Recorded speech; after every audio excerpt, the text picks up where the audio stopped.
Glória a Deus, glória a Deus. Bom, eu tenho uma palavra de Deus para o seu coração hoje. Deus colocou uma palavra no meu coração para ministrar a vocês. E eu quero ser bem rápido, eu quero ser objetivo. E eu tenho certeza que o Senhor vai falar muito com você. Amém? 3 améns, aleluia, que ânimo. Amém ou não amém? Amém. Maravilha. Bom, nós vamos falar hoje sobre o chamado para algo maior. Fala assim comigo, Deus me chamou. Fala mais forte, Deus me chamou para algo maior. Eu queria que você olhasse para essa pessoa bonita que está perto de você, de olhos azuis. Imagina essa pessoa de olhos azuis, irmãos. Deus não dá asa à cobra, não é verdade? Fala assim para ele, você foi chamado para algo maior. Agora fala para outra pessoa, você foi chamado para algo maior. Ah, glória a Deus, glória a Deus. Irmãos, Deus nos chamou para coisas extraordinárias. Você acredita nisso, não? Vou repetir, Deus nos chamou para coisas extraordinárias. Vocês acreditam nisso? Eu creio, irmãos, plenamente que o Senhor nos chamou para fazer a sua obra. Deus nos chamou para marcarmos a nossa geração. Deus nos chamou para curarmos pessoas. Deus nos chamou para curar pessoas. Deus nos chamou para restaurar pessoas, para restaurar famílias, para libertar cativos. O mesmo poder, a mesma unção que estava sobre o Senhor Jesus, quando ele entrou naquela sinagoga em Nazaré, abriu o rolo da Torá, do profeta Isaías, e leu, o Espírito do Senhor Deus está sobre mim, e Ele me ungiu. Então ele fecha o rolo e diz, hoje essa palavra se cumpre. Esse mesmo Espírito, e esse mesmo Espírito que nos unge, também está sobre nós. O Espírito Santo está sobre você, e o Espírito Santo operará através de você. Hoje você vai perceber que o Senhor vai começar a adestrar a sua mão para esta obra, porque grande é a obra do Senhor neste tempo, porque o Filho está voltando, e os soldados precisam desembainhar as suas espadas, revestidos de autoridade, para fazer a obra do Senhor. Tem alguém comigo aí? Pode dar um amém, um glória a Deus? Bom, hoje nós vamos falar sobre um homem que foi chamado por Deus para edificar uma casa, assim como nós estamos hoje consagrando isto que era um galpão, se tornou a casa de Deus. Hoje nós estamos dedicando este templo para o louvor e a glória de Cristo Jesus. Amém, irmãos? Bom demais. Eu quero falar sobre um homem que edificou uma casa, e quando ele edificou essa casa, Deus ficou tão feliz, Deus ficou tão contente, tão satisfeito com o que ele fez, que a glória de Deus desceu de uma tal maneira naquela casa que ele edificou, que ninguém conseguia sair e quem estava fora não conseguia entrar, porque a glória de Deus desceu de uma maneira que envolveu todos aqueles que estavam naquela obra. E principalmente o homem que decidiu edificar aquela casa. Ao mesmo tempo que falarmos sobre este edifício, sobre essa casa, que eu estou vendo que em breve vai ficar muito pequena, meu Jesus amado, é um bom problema esse, né, pessoal? Mas também vocês vão perceber que vamos estar falando da nossa vida. Eu vou estar falando da sua vida. Porque você foi chamado para edificar coisas que marcam gerações, que vão marcar gerações. Feliz é o homem, feliz é a mulher, que aquilo que ele faz, aquilo que ele constrói, a música que ele escreve, a poesia que ele recita, o paciente que ele atende, a causa que ele resolve, o martelo que ele bate sentenciando, o bloco que ele edifica, o abraço que ele dá, a visita que ele faz, depois que ele morrer, as pessoas vão dizer, o Fernando escreveu a poesia, a Maria cantou aquela música, o Pedro levantou aquela casa, Ou seja, aquilo que você fez foi muito além do seu tempo biológico. Marcou uma geração, marcou as pessoas. Não importa se marcou 1, 2, 3, 10 mil, 1 milhão de pessoas. Mas foi além das suas próprias mãos, porque você fez algo inspirado por Deus. E Deus nos chamou para fazer essas coisas que serão lembradas. Pode ser que daqui a uns anos, né? Daqui a uns bons anos, se o Senhor Jesus não voltar, eu espero já está bem velhinho com vocês, né? Outros irmãos deem continuidade, ou os meus filhos, ou os filhos de vocês, e assim por diante, na igreja Lugares Altos. Mas as pessoas vão lembrar assim, o pastor Rafael, a pastora Mariana, tiveram coragem de dizer sim para o desafio do céu. Então, hoje, eu quero falar para você, aceite o desafio de dizer sim para o chamado de Deus. Eu queria que você falasse para essa pessoa linda. Eu não vou pedir muitas vezes isso não, tá? Só umas 1000 vezes até o final da pregação. Fala aí para o seu irmão assim, ó, aceite o chamado. Fala para umas 3 pessoas, pare de fugir do chamado. Ah, olha Deus falando aí, hein? Fala Deus, fala Deus, fala Deus. Irmãos, 2 Crônicas, capítulo 2, versículo 6. Diz assim, 2 Crônicas, capítulo 2, versículo 6. Infelizmente, a gente não vai conseguir colocar aqui para vocês. Eu falei, né, das limitações, mas quem sabe a gente não vive um milagre. Na semana que vem tem uma tela aqui para gente. Eu ouvi um ô glória aqui na frente, gente. Multiplicou o ô glória, meu Deus do céu. Quem sabe o Senhor não faz um milagre. Ok. 2 Crônicas, capítulo 2, versículo 6.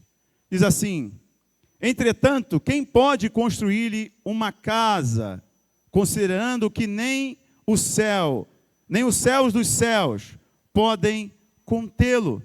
E quem sou eu para lhe edificar uma casa, a não ser que esta sirva para queimar incenso santo e agradável diante dele? Agora, pois, envia-me um artesão habilidoso no trabalho de arte de ouro, prata, bronze, ferro e tecido de púrpura, vermelho carmesim e azul violeta, e que seja experiente em fazer esculturas para se juntar ao grupo de especialistas que me servem em Judá e em Jerusalém, os quais meu pai Davi escolheu. Irmãos, eu vou ler só esses 2 versículos, porém o mais importante... Ah, obrigado, chegou a luz.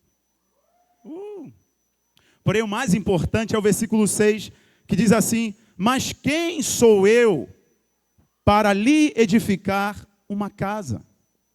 Essa é uma pergunta sincera de um homem que estava sendo colocado em uma posição de rei. Salomão edificou uma das maravilhas do mundo antigo, que foi um templo. Um dos templos mais bonitos da história foi levantado por Salomão, filho do grande rei Davi. Fique comigo, eu vou ser rápido e essa palavra vai te abençoar muito. E Salomão, ele disse essas palavras que nós lemos, quando ele recebeu o desafio de seu pai, Davi, por ordem do Senhor, que ele deveria construir o templo, edificar a casa, o lugar onde Deus seria adorado, onde o incenso que representa a oração e a intercessão dos santos era queimado continuamente. Quando ele recebe essa missão, ele decidiu responder com muita reverência, com muito temor, mas com fé. Salomão, ele não tinha a habilidade de governar. Salomão não tinha experiência em lidar com liderança. A casa de Davi, seu pai, era uma casa em muita confusão, com muita confusão, muitas guerras. Justamente por causa do próprio pecado do pai, Davi. Com Batseba, mãe de Salomão. Por causa dos pecados de Davi, o Senhor disse para ele: a espada não sairá da tua casa. Deus disse para ele. Porque quando ele adulterou com aquela mulher chamada Batseba, ele ainda, entre aspas, mandou matar o marido dela. Ela estava grávida e perdeu o neném. O neném era de Davi. Um pecado horrendo. E Deus disse: olha aí, tu vai ter BO na tua casa durante muito tempo. Muito tempo. Então a casa de Davi tinha uma rivalidade muito grande, assim como as casas reais, como as famílias reais. É muita disputa de poder. E outros irmãos queriam tomar o poder de Salomão. Logo, Salomão estava diante de um desafio de governar. Um desafio de assumir o legado de um homem exemplar que foi seu pai Davi. Não houve conquistador como Davi. Não sei se vocês lembram, quando Davi conquistou Jerusalém. Jerusalém era uma fortaleza chamada Jebus, que era uma cidade edificada numa montanha do povo jebuseu. Não era Jerusalém, não era Jerusalém, era Jebus. E eles diziam: ninguém pode tomar a nossa cidade. E Davi tomou a cidade dos jebuseus, entrando com os seus valentes pelo duto de água, pela tubulação de água. Davi entrou, os valentes de Davi, que antes de conviver com Davi, eram amargurados, apertados e endividados. E depois que conviveram com Davi, se tornaram os valentes de Davi, que entraram pela tubulação de água, pela fortaleza, e tomaram a cidade. Davi entrou pela cidade com os portões abertos e estabeleceu ali Jerusalém. E Deus disse que ama Jerusalém mais do que todos os lugares da terra. Davi era um adorador por excelência, apaixonado por Deus. Escreveu salmos, músicas lindíssimas, que nós conhecemos. Muitos deixam o Salmo 23 aberto no carro. Já está até com um monte de poeira ali a Bíblia no Salmo 23. E muitos outros salmos que Davi escreveu, que são lindos. Lindos.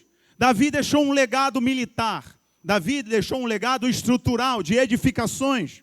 Davi deixou um quantitativo, riqueza, significativas para o reino. Davi fez Israel ser poderoso, uma nação poderosa militarmente. E agora tem o seu filho para assumir o lugar dele. Imagine, irmãos, a responsa. Assumir o legado de Davi. E Salomão não se sentia capaz de tal feito. Salomão se sentia limitado para tal obra. Davi juntou riquezas, juntou muitos materiais e disse: eu moro num palácio, mas Deus não tem casa, porque a casa de Deus é uma tenda. O povo adorava a Deus numa tenda. Ainda não tinha um templo físico estruturado. Davi fez toda a planta. Davi juntou tesouros para edificar a casa do Senhor. E quando Davi disse: eu vou construir, Deus falou para ele: para, não faça isso, porque a sua mão está manchada de sangue. Você já lutou muitas batalhas, já derramou muito sangue. Quem vai edificar a minha casa é o teu filho Salomão. Este não era o sonho de Salomão, era o sonho de Davi. Fazer cumprir os teus sonhos é difícil. Imagine fazer realizar os sonhos dos outros. O sonho era de Davi, mas Deus disse: esse sonho, Davi, você acha que é teu, mas não é da terra. Este sonho é do céu. E não é você que vai fazer, é Salomão. Irmãos, Deus trabalha assim. Ele diz para você: vai, e o recurso eu vou dar no caminho. Constrói uma arca, faz assim, assim, assim, assim, assim. E o recurso eu vou enviar. sai da tua terra, da tua parentela, da casa do teu pai, como ele falou para Abraão, e vai para uma terra que eu ainda te mostrarei. Como assim? Eu vou sair da minha casa, vou sair da minha parentela, eu vou deixar tudo e vou para uma terra que eu sequer conheço? Sim, às vezes Deus trabalha enquanto a gente está se movendo, se movimentando, cheio de perguntas, cheio de questionamentos, mas por favor, só não pare. Continue na direção que você recebeu do Senhor e as coisas vão ficando mais claras. Amém? Eu uso uma frase para todos os discípulos aqui da igreja. Passe a ler as placas. Deus não vai te mostrar tudo. Deus não vai fazer você entender tudo. Ele começa a fazer e você só entende no final. Você só precisa aprender a ir lendo as placas. E você vai lendo as placas no decorrer da sua caminhada. Ok. Então o sonho não era de Salomão. O sonho era de Davi. Mas a excelência foi de Salomão. O projeto do templo nasceu no coração de Davi. Mas foi Salomão que o executou com excelência. O livro de 1 Reis, capítulo 6, mostra como Salomão foi minucioso em cada detalhe. Porque Deus é Deus de detalhes. Deus, quando vai fazer alguma coisa, Ele capricha. Deus, quando vai fazer alguma coisa, Ele capricha nos pequenos detalhes. E Ele deixa a sua assinatura. Tudo que Deus faz na sua vida, Ele faz em detalhes. Você não é um improviso de Deus, e tampouco o que está acontecendo na sua vida é Deus improvisando. Deus tem um plano perfeito sobre todas as coisas, e isso inclui você. O sonho não era dele, mas ele honrou o legado do pai. Às vezes, nós recebemos uma missão do Senhor, uma ordem do Senhor, e tudo o que o Senhor quer da nossa parte é sim. Eis-me aqui, Senhor, envia-me, eu estou disposto, ainda não me sinto pronto, não me sinto capaz, noto que não tenho todos os recursos, mas eu continuarei confiando no Senhor, eu continuarei obedecendo ao Senhor, eu continuarei buscando a tua face com sinceridade. É isso que o Senhor quer de você. Como eu encontro pessoas que me dizem assim: pastor Rafa, eu preciso ainda parar de tomar o biricutico. Pastor, eu preciso ainda parar de fazer aquelas coisas. Pastor, eu não me sinto ainda pronto para ter um encontro com Jesus. Eu falo assim: você não se sente pronto? Bem-vindo ao time, porque eu também não me sinto pronto. E se tiver algum bobão se achando pronto para Deus, esse nunca conheceu a Deus. Porque todas as vezes que eu me aproximo de Deus, eu só choro e peço perdão, porque Ele é santo e eu sou falho. Quanto mais a gente se aproxima de Deus, mais a gente chora. Porque a luz de Deus expõe as nossas trevas. E aí obrigatoriamente, eu não me torno mais rançoso, rancoroso, orgulhoso. Não, pelo contrário, eu peço mais ajuda, eu oro mais, eu sou mais misericordioso. E não fico sentenciando as pessoas, porque eu percebo que Deus é santo e eu não sou. Deus só quer que você diga sim. O problema é que nós estamos protelando o sim para Deus com as nossas desculpas. De que ainda não sei orar tão bem. Porque ainda estou ali meio lá, meio cá, meio barro, meio tijolo, como dizem. Tem uma galera aí no meio evangélico fazendo curso para anjo. Aqui na Lugarizados não vai ter curso para anjo, viu? Eu falo para os homens do Forja: não espere um pastor perfeito. Espere um pastor disposto a se levantar todos os dias e buscar a misericórdia do Senhor. Aqui nós não caminhamos com pedras nos bolsos, irmãos, mas com a mão estendida dizendo: se Deus me levantou, Deus levanta você também. Se Deus me perdoou, Ele perdoa você também. Se Deus me curou, Ele cura você também. Se Deus me libertou, Ele liberta você também. Se Deus foi paciente comigo hoje, será paciente contigo também. Levante-se. É isso, irmãos, queremos ser em nome de Jesus. Mas, por favor, pare de dizer não, porque uma hora a porta se fecha. Então, enquanto há oportunidade, e talvez essa seja maior, talvez não, essa é a maior oportunidade da sua vida. Diga sim para o chamado de Deus hoje. Amém, irmãos? Dedique-se ao que vale a pena. Pessoal, gaste o tempo de vocês só com o que vale a pena. Pare de desperdiçar tempo, energia, recurso com aquilo que não vale a pena. O tempo com a tua esposa vale a pena. O tempo com os teus filhos vale a pena. O tempo em comunhão com os irmãos vale a pena. O tempo de visitar e auxiliar os necessitados vale a pena. Não gaste mais tempo com as coisas passageiras deste mundo que não levam a nada. Para você construir o que Deus está te chamando para você construir, pare de perder tempo com coisas que não valem mais a pena.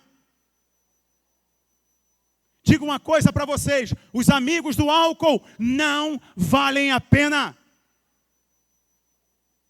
Porque eles são amigos enquanto o encontro for propício para o álcool. A mulher da rua não vale a pena. Ela pode estar mais perfumada, ela pode estar com batom mais chamativo, pode estar com silicone mais empinado, mas ela vai te levar para o inferno.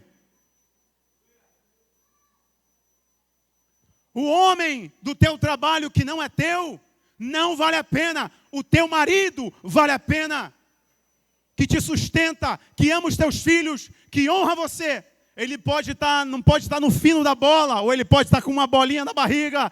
É um pouquinho de forja, a gente dá uma aperfeiçoada nele, dá uma ajudada no varão, ele melhora o cabelo, troca a roupa, e aí você vai ver, meu marido já está mais jeitosinho. Ei, presta atenção numa coisa, mulher, dedique-se às coisas que valem a pena, e o amor do teu marido vale a pena, o amor dos teus filhos vale a pena, o amor da tua mulher vale a pena.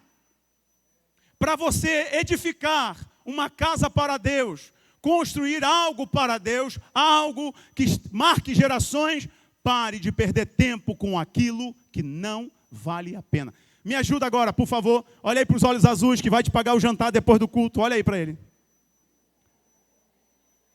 Aí, está olhando até para a parede, falou em pagar o jantar. Olha que cara de pau. Fala assim para ele, pare de perder tempo. Olha aqui para mim, faça algo que as pessoas vão lembrar de você. Faça algo que as pessoas vão lembrar de você. Nem que esse algo seja, você chegou num lugar e o ambiente está pesado, você que quebre o ambiente pesado. Quando você sair dali, todo mundo vai lembrar, ela chegou, mudou tudo. E por favor, não faça o contrário. O ambiente está legal, chega você e acaba com o negócio. É chato, né? Igual quando a gente compra um carro, né? A gente compra um carro e tu vai mostrar para o amigo todo feliz. Comprei meu carro, aleluia. Aí vai mostrar para ele, aí ele vai assim, tu sabia que está roubando muito esse carro agora? Filho do capeta, né? Ixi, menina, esse carro quebra e não acha peça. Apesar de ter uns chineses aí no mercado. Estou brincando. Deus precisa, próximo ponto, Deus precisa da minha generosidade? Não. Mas Ele recompensa os generosos. Eu vou repetir. Deus precisa da minha generosidade? Não, Ele é dono do ouro e da prata. Mas Ele sempre recompensa os generosos. Salomão, quando foi edificar a casa para Deus, ele fez, os historiadores e teólogos chegam a usar o termo que Salomão fez tudo 10 vezes mais. 10 vezes mais em tamanho, em unidades de utensílios, em quantidade de ouro, de prata, de madeira nobre. Ele fez tudo 10 vezes mais. Deus pediu isso a ele? Deus pediu isso a ele? E por que ele fez? Porque ele era Deus não pediu a ele, e Deus não precisa da minha generosidade. Mas todas as vezes que eu for generoso, Deus me recompensará. Tudo que você for fazer, irmão, faça com generosidade. É o que a pastora fala do princípio do também. Quando você for chamado para fazer alguma coisa, exemplo, o pastor pede a você, meu irmão, você pode ir ali no estacionamento e ver que está acontecendo alguma coisa? Ele foi no estacionamento, voltou, olhou o banheiro, que estava uma coisa fora do lugar, e fez o banheiro também. Quando na sua empresa o seu patrão te pedir algo, faça aquilo que ele pediu e faça também mais alguma coisa. O princípio do também é o princípio da generosidade. A pessoa generosa, ela faz além do que está sendo solicitado, porque ela é generosa. E fala sério, hein? É muito bom conviver com gente generosa. É muito bom, é agradável. É muito agradável. Veja que interessante, Salomão, quando ele foi fazer para Deus, ele foi extremamente generoso. Ele usou dos tesouros do Pai, dos cofres do reino, para edificar a casa do Senhor. Eu pergunto para vocês, Deus precisava daquilo? Claro que não. Era necessário tanta beleza? Claro que não. Mas por que ele fez? Porque ele tinha um coração generoso. Ele queria dizer para Deus, obrigado. Ele queria dizer, eu não sei como agradecer. Vou tentar agradecer do meu jeito. Vou fazer a casa mais linda para o Senhor. Quando não souber como agradecer, faça da melhor maneira possível. Faça da melhor maneira possível. Próximo, para a gente adiantar. O mais importante, quando você decidir falar sim para o chamado de Deus, é você começar pelo altar. Fala assim comigo, eu preciso edificar um altar para Deus. Antes da beleza do templo, o altar vem primeiro. Antes da beleza do templo vem o altar. Antes do ouro, da prata, vem o altar. Porque altar é renúncia. Altar é obediência. Altar é morrer para minhas vontades. Deus, quando chamava algum grande homem para uma grande obra, este homem sempre edificava um altar. Quando um tempo, um ciclo novo começava em um povo, Deus queria fazer algo novo naquela população, naquela cidade, naquele povoado. Isso aconteceu muitas vezes com Israel. Um altar tinha que ser edificado para Deus. Exemplo, não sei se os amados irmãos lembram do episódio de Elias no Monte Carmelo. Vocês lembram? Estão comigo aí? Levanta a mão para eu saber. Lembra lá? Elias estava no Monte Carmelo com os profetas de Baal e os profetas de Acera. 850 pessoas. Contra um só. Que batalha justa, né? 850 profetas de Baal e de Acera. 450 mais 400. Todos eles querendo matar Elias. Porque Elias disse, não vai chover. E não choveu. Só vai chover depois da minha palavra. E o céu fechou, não chove. Elias era brabo. Aí Elias faz um desafio lá no Monte Carmelo. Lembra aí comigo? Vai lá na sua mente aí agora, no texto bíblico. Elias manda os profetas de Baal e de Acera subirem ao Monte Carmelo. E era muito comum nos montes ter os outeiros, os altos postes, onde os deuses ficavam ali erigidos, levantados. E sacrifícios humanos aconteciam. Sacrifícios de menores aconteciam ali. Em adoração a esses deuses, que eram demônios disfarçados de entidades. Porque só há um Deus verdadeiro. Amém ou não amém? E você serve a Ele. Elias chama eles para o monte. Israel não tinha mais um altar naquele monte. Porque Israel negociou a sua intimidade com Deus. Tinha muitos outros altares, mas o altar ao Deus de Israel estava quebrado. Elias fala para os adoradores de Baal e de Acera, olha, ponham um animal aí. Clamem ao Deus de vocês, clamem a Baal. Quem responder com fogo, este é Deus verdadeiro. Elias sabia o que estava fazendo, sabia o que estava falando. E a Bíblia diz que os caras ficaram da manhã até a tarde, clamando, clamando, clamando, clamando, ó Baal, ó Baal. Fizeram dança da chuva. Eles se cortavam, se mutilavam e não acontecia nada. E Elias passava e dizia, chama mais alto. Talvez ele tenha dado um passeio, tenha saído de férias. Chama mais alto, que acho que ele não está ouvindo bem não. Pede mais alto. 850, amigo. Contra um só. É muita autoridade e convicção. Chama mais alto, grita mais alto. Ele não está ouvindo não. Aí os caras se cansaram. Elias fez assim, ó. Agora eu vou clamar ao Deus verdadeiro. Antes de Elias clamar, antes de Elias fazer aquela obra, que é destronar os demônios, ele faz o que você deve fazer hoje. Ele começa pelo altar. Então, Elias edificou o altar a Deus que estava destruído. Elias pega as pedras, reestabelece o altar que estava quebrado, põe ali o sacrifício, se ajoelha e diz, mostra para eles que tu és o Deus verdadeiro e eu sou o teu servo. Então veio o fogo do céu e pum! Consumiu tudo.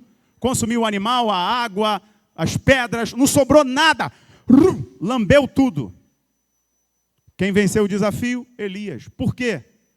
Porque Elias aprendeu que antes de um grande sinal profético, que antes do fogo, que antes do barulho, antes dos grandes acontecimentos, vem o que muitas pessoas não fazem: edificar o altar. Pastor, o que é edificar o altar? Por exemplo, se você não entregou a sua vida a Jesus, entregue a sua vida a Jesus hoje, e aí o seu coração será um altar para Deus, onde Ele vai habitar. Coração é só uma expressão, será a sua mente, obviamente. Isso é edificar um altar. Há quanto tempo você não busca o Senhor? Há quanto tempo você não ora?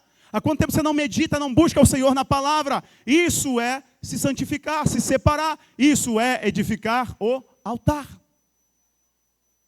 Você foi chamado para uma grande obra, sim, amém? Ou amém, amém, amém? Levanta a sua mão aí para eu ver. Ok, você foi chamado para uma grande obra. O que você precisa fazer para começar essa grande obra? Reestruturando o altar da tua vida. Voltando a servir a Deus com sinceridade. E sim, Deus quer que você sirva a Ele. Mesmo você sendo imperfeito, porque não é sob perfeição, é sob disposição de servi-lo. Disposição de aceitar a ser tratado, de aceitar a ser curado. Levante um altar para Deus. Não comece de trás para frente. Não adiantaria nada nós levantarmos essa estrutura aqui. Não adiantaria nada levantarmos essas paredes. Não adiantaria nada levantarmos os banheiros. Não adiantaria nada essa tela, essa bateria, essas luzes, o ar-condicionado que está bem geladinho agora. Aleluia. Glória a Deus. Não adiantaria nada se os construtores desse galpão, não firmassem bem as estacas. Altar é o fundamento, é a sustentação da sua vida. É o que te mantém de pé no dia mau.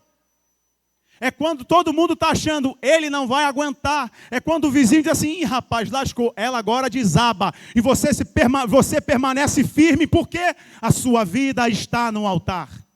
O altar te sustenta quando o dia mau sobrevém.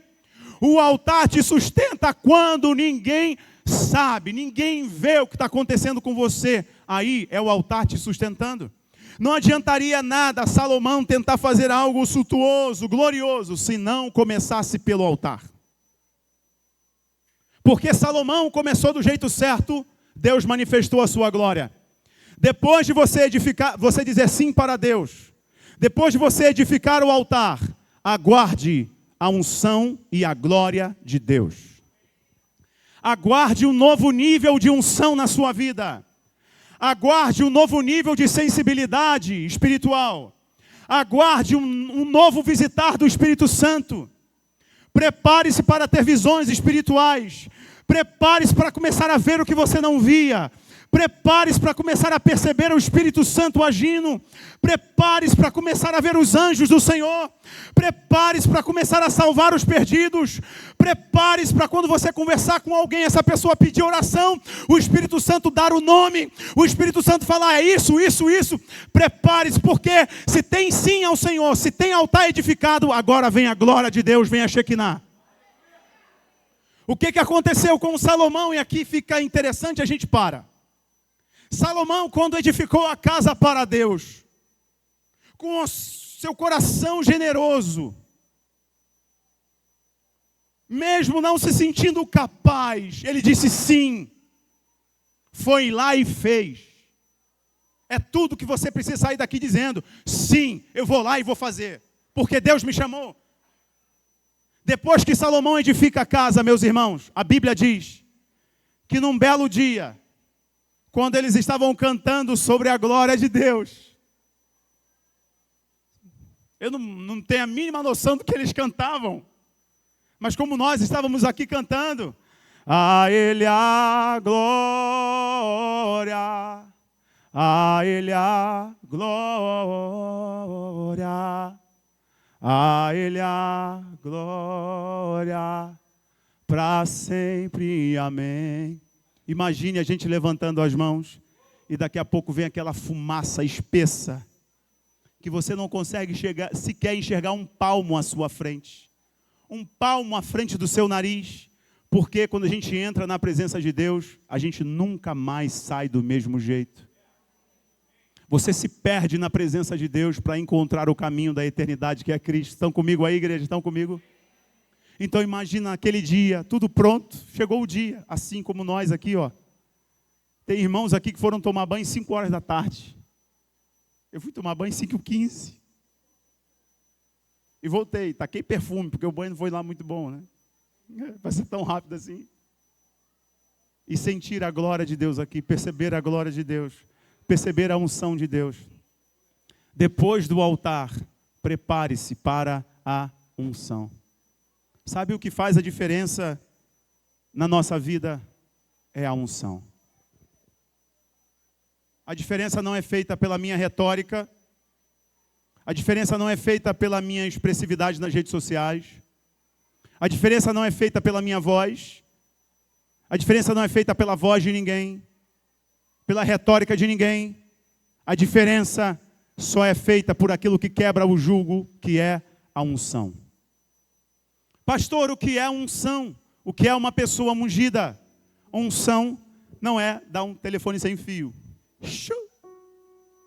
Unção não é dar uma rodopiada, que às vezes é legal dar uma rodopiada. Unção não é isso. Unção não é revelar o CPF. E por sinal, eu não preciso que ninguém revele o meu CPF, eu sei de cabeça. Unção não é tocar um pandeirinho, um forró e você se arrepia. Quer dizer, se tocar um worship não arrepia, não, tem que ser um forró. Aí, tem que ser um Jacó, segurou o anjo. Só isso que arrepia? Unção não é isso. O que é unção? Unção foi quando Pedro estava discursando para os religiosos no livro de Atos. E eles não gostavam dos seguidores de Jesus. E Pedro assumiu a tribuna e começou a falar. E a Bíblia diz, o discurso de Pedro foi demasiadamente longo. Ou seja, Pedro foi chato, falou demais. Só que tem um detalhe. Quando Pedro saiu da tribuna, os intelectuais assumiram, fariseus assumiram e disseram, de certo, este homem que vos falou é agramatus, sem gramática. Falando, ele tropeçou aí, tropeçou na língua, na gramática. Vírgula, mas nós reconhecemos que ele andou com Jesus de Nazaré. Ou seja, ele tem os olhos de Jesus. Ele tem um jeito de falar que é igual ao de Jesus. Ele tem um jeito, ele tem algo que é igual ao de Jesus. Irmãos, essa é a minha meta. Essa é a minha meta. Essa é a minha meta. Inclusive, eu decidi abdicar do mercado da música gospel, que está extremamente prostituído, porque não estou mais... Já fui bobinho, confesso. Eu já quis ter a minha voz conhecida nas FMs do Brasil. Eu já fui bobinho, picado por esse bicho venenoso, que é mercado gospel. Mas eu decidi que a minha jornada, meu objetivo, é que quando eu chegar num lugar, quando eu terminar uma pregação, quando terminar uma adoração, um louvor, as pessoas falaram assim: esse pastor, esse moço, esse homem, ele carrega a presença de Jesus. O meu sonho da pastora com vocês é que vocês, não estando aqui, estando em qualquer lugar, numa clínica, no hospital, no trabalho, no tribunal, as pessoas falem: o que esse cara tem, o que essa moça tem, o que você tem algo especial, você vai lembrar dessa palavra. Isso é unção. Unção é: eu tive um momento com Ele e isso marcou a minha vida. E agora tudo que eu faço deve exalar essa essência. Tudo que você fizer deve exalar essa essência. Prepare-se para receber dessa essência. Prepare-se, porque naquele momento em que a igreja que Salomão edificou, o templo que Salomão edificou, o culto foi interrompido, porque Deus decidiu dar a eles uma nova porção da sua presença. Irmãos, para nós resistirmos aos dias maus, para nós resistirmos ao que está por vir, nós carecemos de uma nova porção da unção, da presença do Senhor Jesus.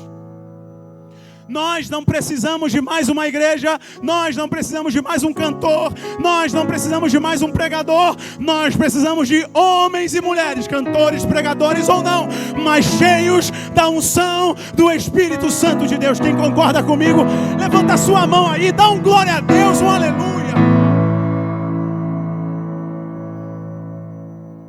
O seu coração queima por dizer sim para Deus. Se o seu coração queima por dizer sim para Deus, para construir algo através das suas mãos, marcar uma geração, para você ser lembrado quando não estiver mais no ambiente. Se você edificou o seu altar, então agora o seu coração tem que queimar pela presença. Eu vou repetir isso para você entender. O seu coração precisa queimar pela presença de Deus.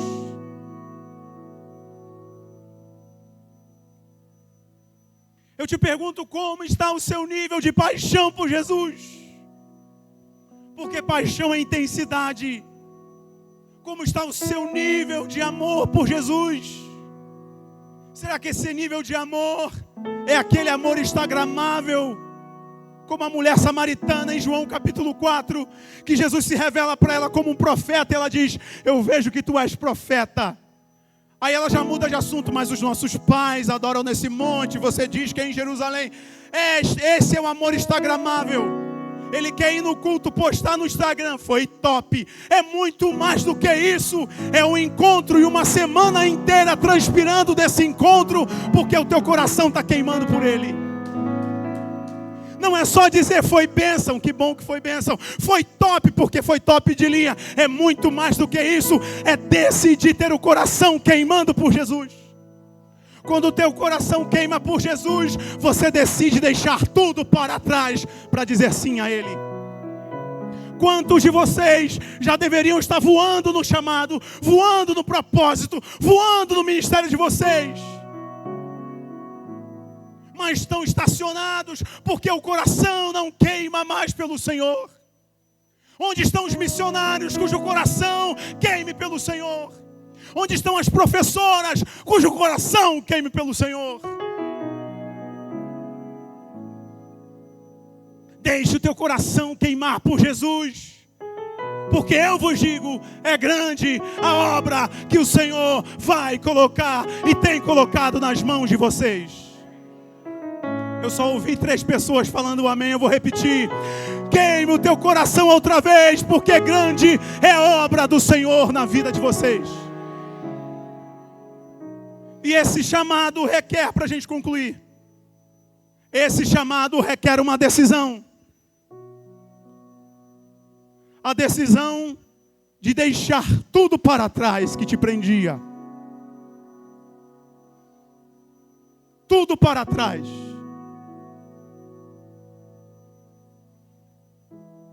A Bíblia diz que Jesus estava indo para Jerusalém. Era comum ir para Jerusalém e passar em Jericó.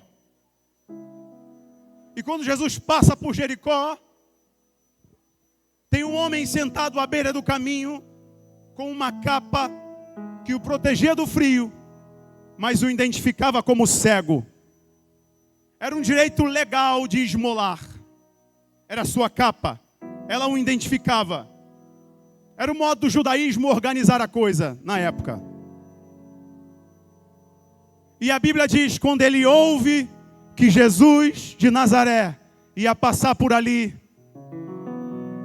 ele começa a gritar: Jesus, filho de Davi, tenha compaixão de mim. E ele grita, e vocês sabem da história, e o ponto é, quando ele escuta assim, venha, o mestre te chama, o que ele faz? A primeira coisa que ele faz é: eu não preciso mais dessa capa, porque o mestre já me chamou. Eu pergunto para você, será que você vai continuar a carregar essa capa durante mais quantos anos?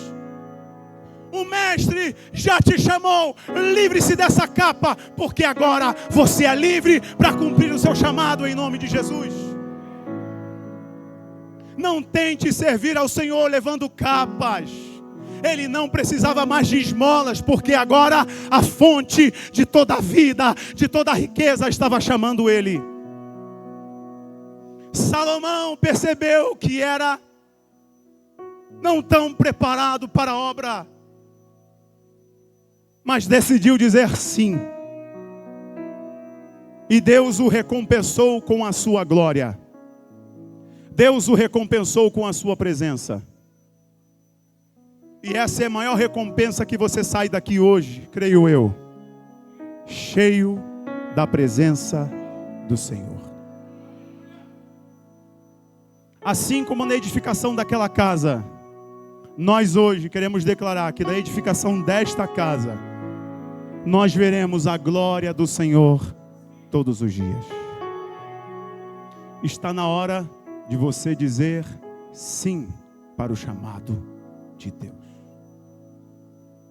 Posso orar por você? Posso orar por você? Fique de pé em nome de Jesus.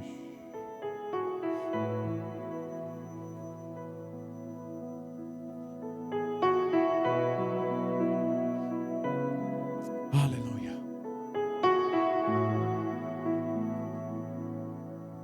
Aleluia. Feche os seus olhos. Feche os seus olhos.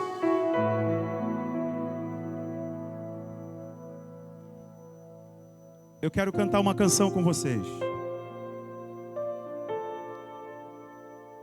Enquanto eu canto essa canção, nós cantamos, eu tenho certeza que o Espírito Santo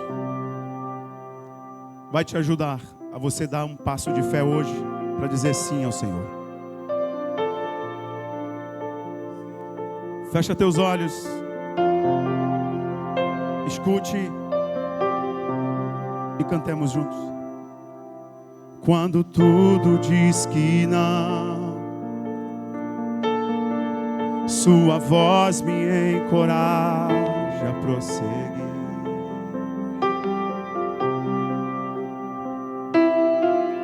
Quando tudo diz que não, ou parece que o mar não vai se abrir,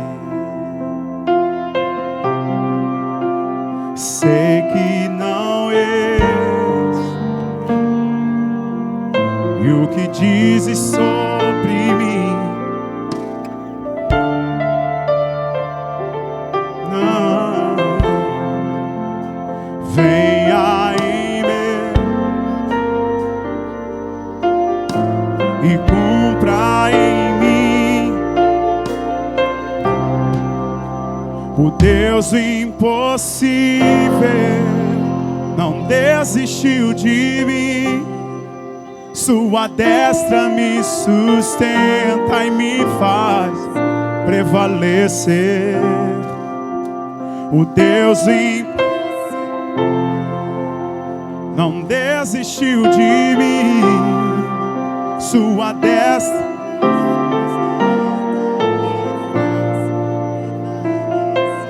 diga o nome dele.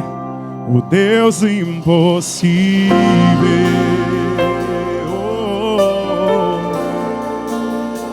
Deus impossível. Vamos, igreja linda, solta a voz, vai. Quando tudo diz que não, sua voz me encoraja a prosseguir.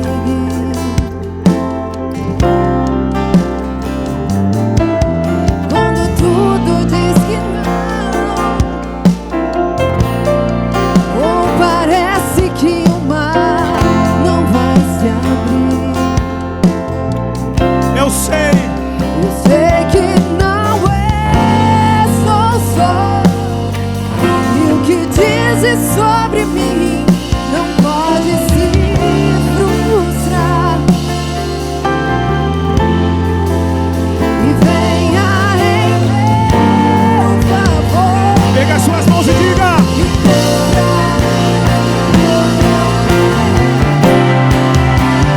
Deus impossível não desistiu de mim.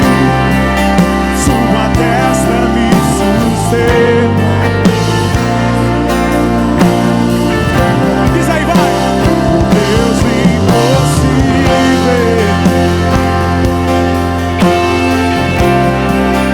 sua destra me sustenta.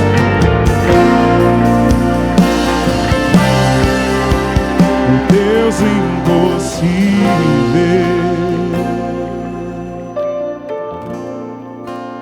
o Deus impossível.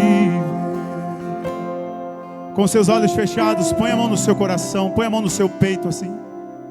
Repita uma oração comigo, diga assim: Deus e Pai, nessa noite eu ouvi a sua voz.